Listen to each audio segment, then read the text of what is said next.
Hi, this is James Hunter of Fit for Life Training TV, and I'm actually on a quick break right now. I did an MPC prejudging this morning for a bodybuilding and physique contest here in South Texas, Corpus Christi, Battle on the Bay. And what I'm doing right now, I'm just relaxing. I got to go back tonight, but for the finals and see how I did. But the reason I'm making this video is about something a lot different as far as the topic. I want to talk about people who talk about genetics being the reason why people are lean or the way they look. And there's a lot of truth to certain things like bone structure. There is variation in metabolism and things like that as far as how people respond to training and nutrition and diet. But the bottom line is, regardless of what gifts you have specific to the areas of your metabolism and those types of issues, in bone structure too helps, no doubt. When you put on muscle on the right type of bone structure, it can look more impressive. But as far as being lean is concerned, regardless of some people have faster metabolisms than others, you still have to be willing to stay on a diet long enough and have enough adherence. Whichever diet you pick, you got different ratios for fats, carbs, and proteins, and different people have different methodologies they use, and a lot of them work for different people. So whichever diet you pick, you have to have a reasonable amount of adherence long enough to start seeing results. Now, looking at me, I'm 45, and I've been drinking coffee, and coffee right here. I'm gonna drink some right now.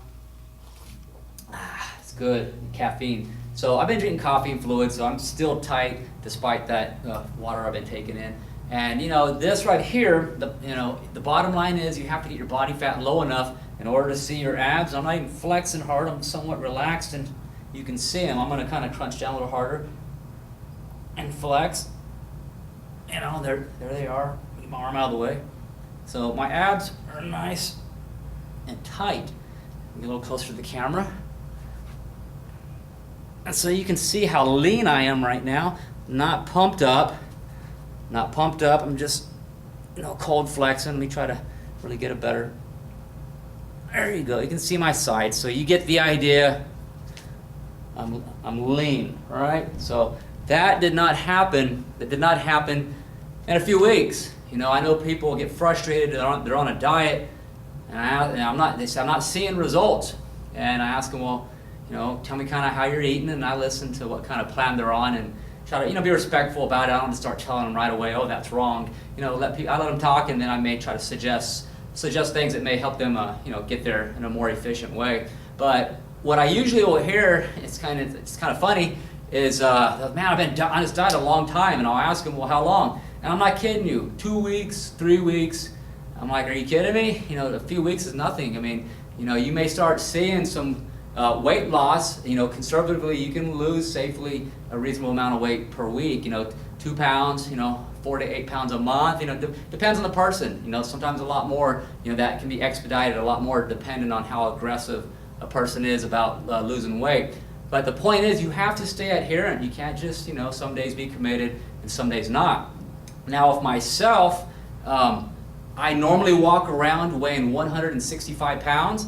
Most of the time, that seems to be where my body sets out as far as my set point for body weight. If I basically just eat, don't think about my calories in terms of my energy requirements, estimated energy requirements based on my physical activity.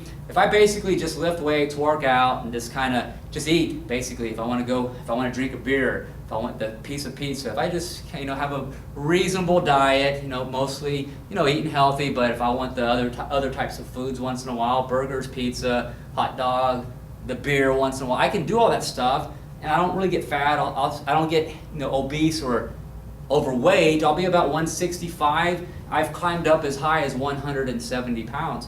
And even at about 165 or a bit, high 160s, I still have definition. If I take my shirt off, you can see my chest, my shoulders look good, my arms, my legs look nice as far as you can see the quads, and there's some separation there. The difference is this, and as the case is with a lot of men, it's right here in the midsection. My pants, I can wear 31s typically at 165, and right now my waist is 28 inches, and I'll hit a lat spread. And you can see, let me turn around, you can see how small my waist is. When I'm dieted down, you can see how small my waist is. That's my bone structure. This is what my body allows for when I'm on a diet. Now, if I just eat however I want, and the thing is, a lot of people think they're eating healthy, and it's not that, they don't know any better. And I listen to what they're eating, and I'm like, well, that's reasonable, but it's not necessarily, the type of diet that's going to get you, six-pack abs that are visible. So with me, like I mentioned, I weigh 165 most of the time. Right now, I competed as an open lightweight this morning in the pre-judging. The last time I competed, usually at open lightweight, the cutoff is 154 pounds, and that's usually what I'll weigh in at. I usually will lose a bit over 10 pounds on my dieting process when I'm getting cut up or leaning down to compete. This time, I was not necessarily surprised, because I could tell throughout my diet, things are a bit different than the last time. 45 this time, so I don't think it's an age thing. I just think it's more of a, working my butt off, and then the diet, I was really disciplined on it. I weighed in at 148 pounds at the weigh-in on Friday at the venue. I just competed this morning. I'm here resting at my studio, and I still weigh 148.6 barefoot in these boxers. I'm just drinking a little bit of coffee, so I'm still at the same weight I was when I weighed in. Now, I've had some white rice, just some carb intake, some fish and a little bit of chicken today, not a lot. So my body weight, that difference, is a lot greater than last time. So I lost, quite a bit more weight. I'd say at least 6 pounds more than last time. It's safe to say. So I lost probably close to, as far as weight, 15, 16 pounds during my dieting process in order to get this lean. Now, if you think about that from a percentage standpoint, that's a lot. That's a lot for a guy my size. A lot of people think 15 pounds is not a lot, but if you're 165, 166 or so, and you drop all the way down to 148, that's a pretty good chunk for your body size. And so for me, if you look at it from that standpoint, I went a pretty significant change in terms of the weight I lost in order to achieve the level of leanness that I currently have. And that's what it takes to get lean and get your body fat low. The scale is not the whole story. It's not the only variable, but typically the scale will change to an extent. Now, I didn't lose a lot of muscle. My lean muscle mass is pretty much held in there. Taking everything into consideration when you break it down, what I lost was fat weight. Fat weight. My body fat percent was 3.9% earlier in the week, and I think that was on a Tuesday. It's Saturday now, so no telling what it could have been yesterday or even right now. So some of that weight, though, is water. So it's not necessarily I lost 15 pounds of just, it's all fat. No, some of that is water. So the whole process of going through this, I would say about 14, 16 weeks of dieting, with the last 8 weeks being a lot more rigid, and that really works for me. I kind of ease into my diet. I start getting consistent. I don't cheat a whole bunch, but when I get to the 8 weeks out before my target date, like a contest, I get pretty strict, rigid, and disciplined.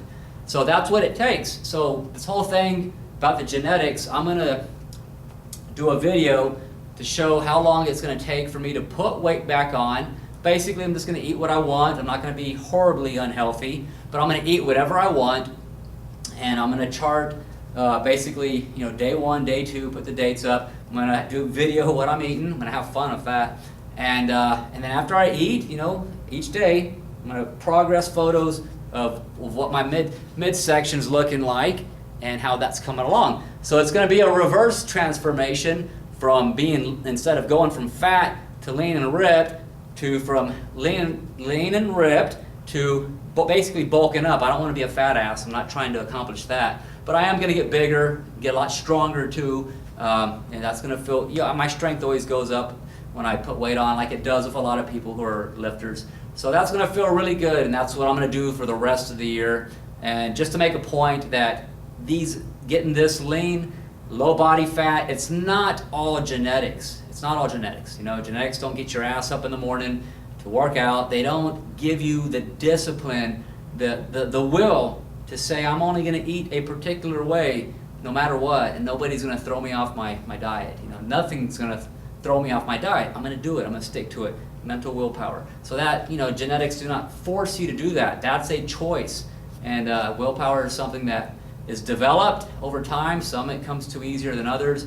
And that doesn't mean I don't get cravings. Doesn't mean I don't think about being able to eat any number of things that are delicious.